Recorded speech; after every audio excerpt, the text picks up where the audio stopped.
Welcome to Olivia's Blooms. If you are new to my channel, I'm gardening in Charlottesville, Virginia, Zone 7B. I'm a home gardener who loves growing my own cut flowers and home decor with a focus on sustainable, regenerative, and eco-friendly practices. But most importantly, I'm here to support, share with, and learn from other gardeners, so I hope you will join me in growing this amazing gardening community. Hey guys, welcome back to Olivia's Blooms. Today's video is all about daffodils.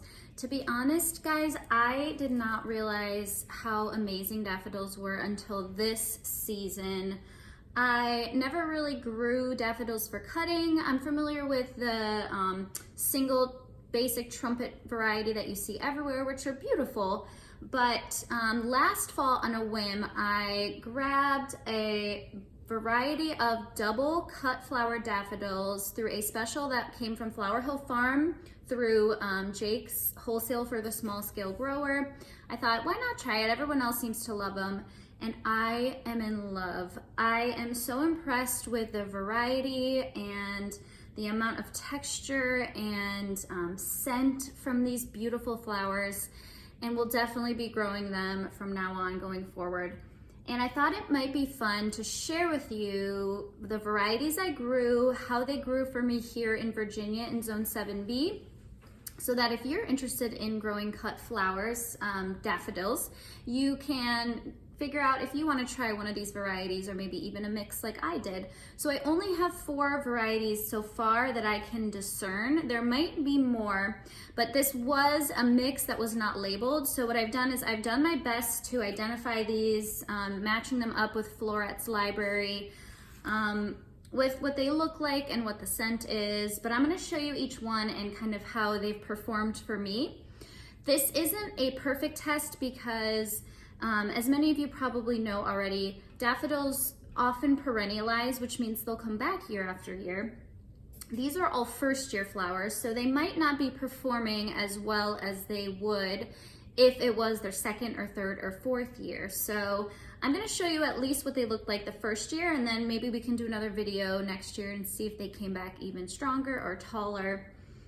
A couple things about daffodils in general: they typically don't last a very long time in the vase. I've gotten at least 5 days out of most of mine, especially with adding cold water. They seem to like that.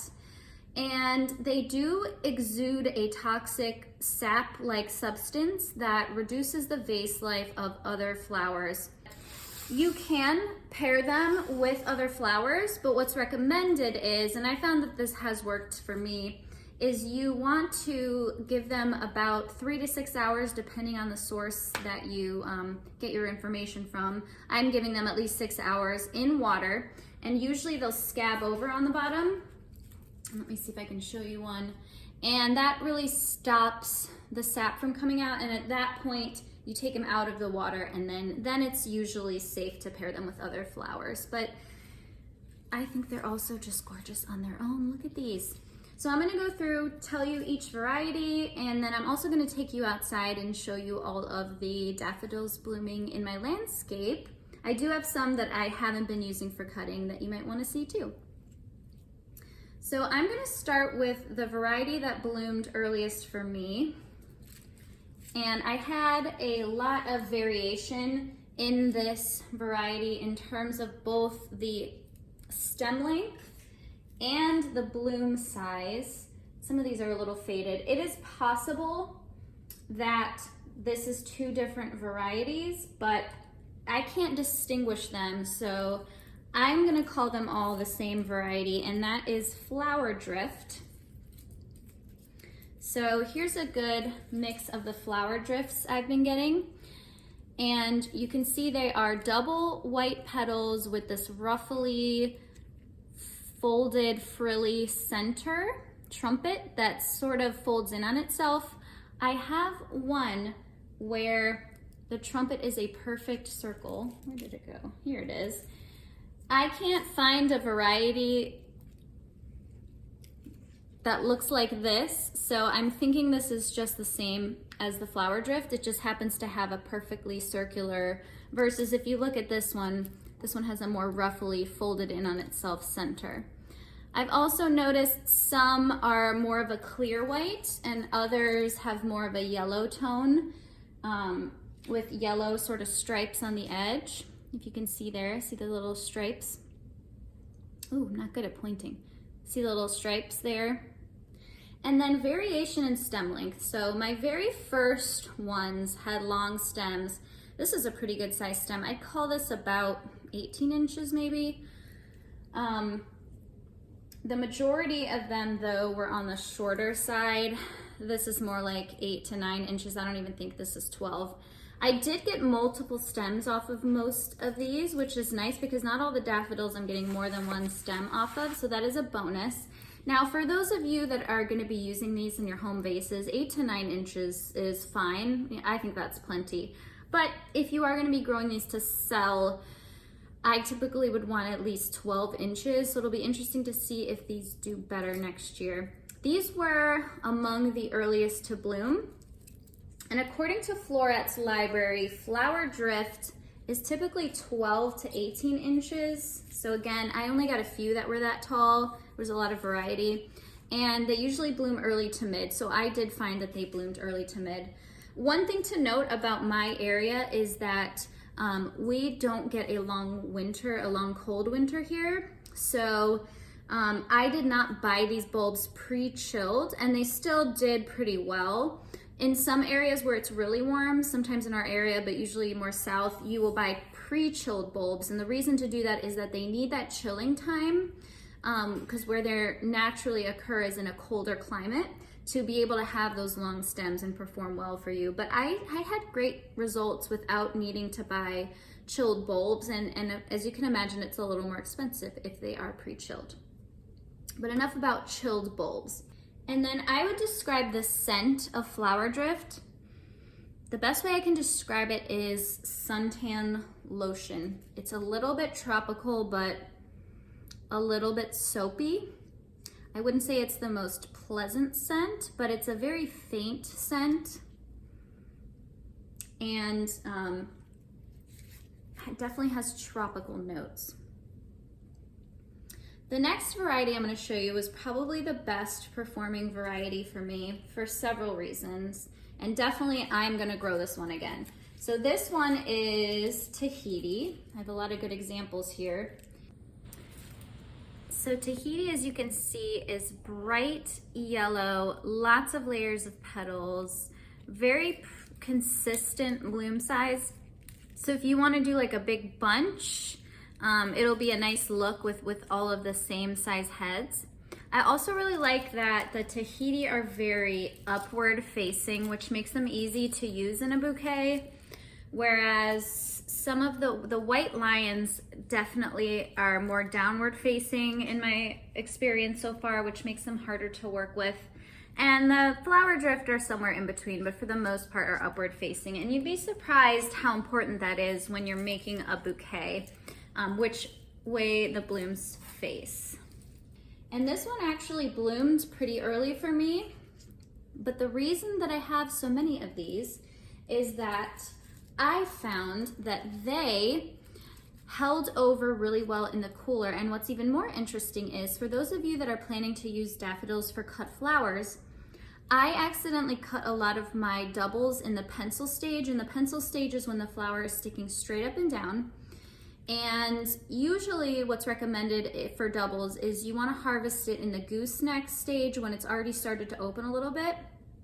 So that you'll notice on your daffodils, they start off straight up and down, then they move into a gooseneck stage, and then they'll start to open from there. So with a single daffodil, you can sometimes get away with harvesting it in the pencil stage, but most of the time you want to wait till the gooseneck stage if you're going to be storing it. But for double flowers, you want to wait even a little bit longer according to literature. So I didn't realize that at first, and I harvested a bunch of these Tahitis when they were in the pencil stage, so really early for a double flower. But these still opened beautifully for me, even though all the other varieties that I cut at that pencil stage did not. They just stayed closed and then rotted. So you can harvest these pretty early in my experience, and they held over for over a week dry stored in the pencil stage and still opened up. The other nice thing about these is I got pretty long stems for the most part. You can see stem length was not consistent on my daffodils, even in the same conditions, but generally speaking, at least 12 inches.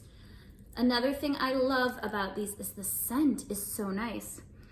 And I would say it's tropical and sweet, but it doesn't have that soapy smell that the flower drift had. So I'm loving the scent on these.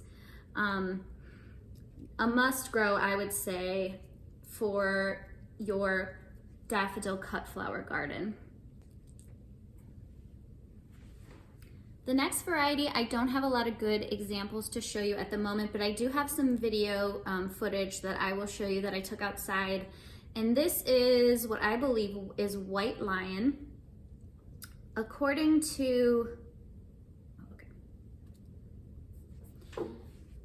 a last note about the Tahitis is that according to Floret's website, they are typically 13 to 15 inches and they are mid bloomers, so mid-season. They were one of the first for me, and again, the longest stems for me. So I'm not sure if they just liked our conditions here better or what, but I think looking at other flower farmers who've been growing this, they also have had really long stems off of this. So I think it's a good chance you'll have long stems if you grow Tahiti. The next variety, I don't have a really good example right now. These are on their way out, but it was white lion. And white lion has a white outer layer and then an inner layer of both white and ruffly, sometimes a pale yellow, but sometimes a bright yellow. And I'll show you some footage I took outside. These were one of the earliest to bloom for me. I would say I had on average about 8 to 12 inch stems. These didn't last quite as long in the vase for me as others did. I'm not sure why that is. The scent on these is very perfumey. Not so much of those tropical notes, more on a perfume sort of scent, almost lilac a little bit, but a little stronger than that. And then according to Floret's library, the white lion usually blooms with 18 to 20 inch stems, usually mid. So these were about the mid-season bloomers for me. I didn't harvest as many. They kind of blew open really quickly and I didn't get as many in the cooler. That's why I don't have as many to show you right now. But I did find a variety too in the bloom size. This is on the smaller end, but some of them were a little bit bigger. The last variety I wanted to show you, and it's on its way out. I'm so bummed. I'm gonna take off of this flower, but I did want to show you. This is Sir Winston Churchill. So cute, and look at how many flower heads, double flower heads are on one stem. So I'm loving this. The only problem with Winston Churchill to me was I got such short stems. Look at that. That is average. For me, really, really short, but nothing has this sort of impact, I think, in a bouquet or a vase. And so if you're just growing these for little vase arrangements, I would definitely recommend getting these. Also the scent, oh, it's so beautiful. This is probably my favorite scent. I'm not a huge narcissus scent fan, but this one is very lilac. It smells like lilacs to me. A light, airy kind of note, not that heavy soapy scent that some of the other narcissus have. And they're a little bit trickier to harvest. I've been harvesting them when all of the buds have emerged and the first one is just starting to open. I find that way all of the buds on one flower head will open for me, but then as you see, you kind of have to snip them off as they go bad. So these two here are fresh, but those other two were kind of on their way out. So a little bit more maintenance, but I'm gonna see if these give me longer stems, if they perennialize, because according to Floret's website, these are supposed to have 14 to 18 inches, so even longer stems than the Tahiti, which clearly was not my experience. So maybe that's just, maybe their stems get longer as they perennialize, or maybe they're more sensitive to having a warmer winter. Either way, I love these and I'm gonna be growing them again. And look at, they have a little kind of stripy center too, which is so cute. I still have a bunch of these out to harvest, so later to bloom for me, the last to bloom, even after my, my tulips here. But I've only grew 4 varieties of these double daffodils, and I've been just making the most gorgeous fragrant bouquets of these. I highly recommend growing some cut daffodils if you're into cut flowers. The other benefit or bonus that daffodils have going for them is they are the first to bloom when we're desperate for flowers and we've been waiting all winter, and they just bring that color, that texture, that scent, everything we love in a flower, or at least that I love in a flower. So I'm gonna take you outside and just show you a few more in my landscape. And I also have to show you what some of these look like out in the sunshine. What I love about these are, if you can see, can you see that? The petals, I swear, are actually sparkling. I did not dust them in glitter. It's one of the most stunning things I've seen. I don't know how nature does this. Okay, these aren't daffodils, but you guys, the tulips are starting to open up, and look at the colors. I love this color palette, this rich jewel toned.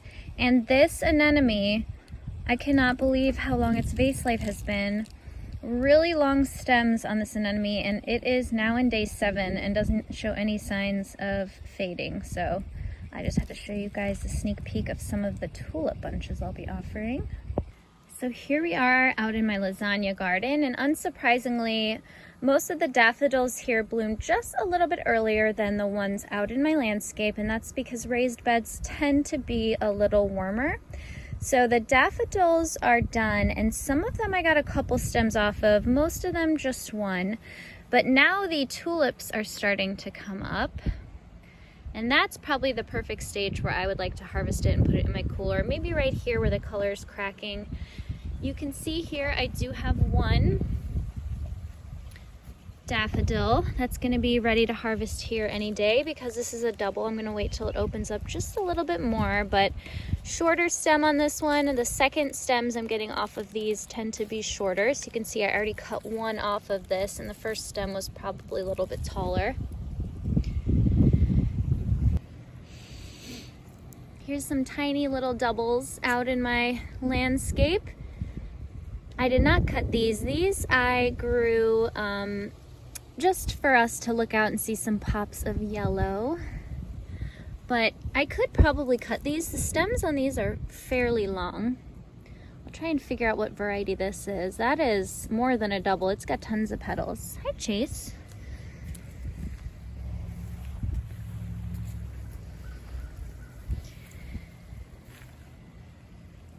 This one is beyond gooseneck. I don't know what you would call that. And here is an example of the pencil stage. So you can see this brown sheath is just starting to come off, and it's sticking straight up. And I do peel these off before I'm gonna sell them to people, or in my, for myself in my jars. Okay, here we are out in my landscape underneath my tree, and these are singles that although technically this might be a double, but these are the daffodils that I am leaving out of my landscape because I guess my family has to enjoy some of them outside. They don't all need to be inside, although you know me, I want to cut everything and bring it in. But I just want to show you a couple other varieties. This one has 3 small heads, 3 tiny little yellow heads, which I think are really sweet and cute. And these are a beautiful clear white single. The scent on these is what I would think of as a classic narcissus scent. It smells like paper whites to me. Look at how sweet that little flower is. Sorry, my cat keeps bumping me. Chase, can you not? This is not about you, Chase. Chase, are you smelling the daffodils? Thank you. Okay. These ones have no scent that I can discern, so if you don't love the scent of daffodils in general, these might be good ones for you. I haven't cut these and brought them in, but I think they would do just fine. So I'm hoping these will naturalize too, and then I won't feel as guilty cutting them. Here's an example of the multi-headed one in the field. And Chase. And as you can see, it's a little tricky to know when to harvest it. I'm probably going to let this bud right here emerge a little bit more, which means this one here is probably going to be a little bit, well, mostly open at that point, but I think that's the best happy medium to get the most out of all of the flower heads. But you can see shorter stems on this one. Here's some of the white lions that got a little away from me and are a little bit too open. But I've still got some more of, especially the multi-headed ones. They were the last to bloom for me. And look at this. Almost like a peach color. So beautiful. So I hope you guys enjoyed seeing my daffodils. I hope that this inspired you to try some next year. I cannot tell you how wonderful it is to see some lovely, fluffy, fragrant blooms after you've been waiting all winter. So thanks for joining me. I hope you had as much fun in my garden today as I did. Thanks.